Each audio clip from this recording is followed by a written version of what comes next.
আসসালামু আলাইকুম প্রিয় বন্ধুরা, সবাই কেমন আছেন? শুভ সকাল। সকালবেলা কাজ শুরু হয়ে গেছে অলরেডি। তো যাচ্ছি ঘাসের ভিনে ঘাস কাটার জন্য।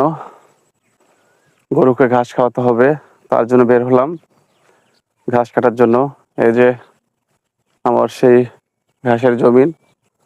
কারণ বাড়িতে আসলেই কাজের কোনো শেষ নাই, কাজ করতেই হবে। যাদের যাদের গরু আছে তারা বোঝে যে বাড়িতে গেলে বসে থাকতে হয় নাকি কাজ করতে হয়।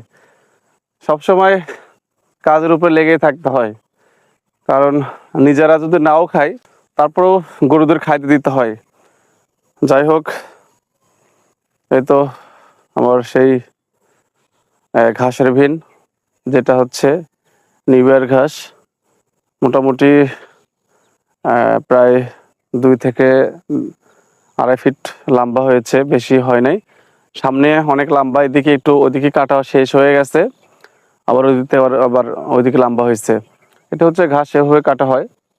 আজ এ পর্যন্ত, ভালো থাকবেন। আবার অন্য ব্লগ নিয়ে আসবো, সে পর্যন্ত খুদা হাফেজ।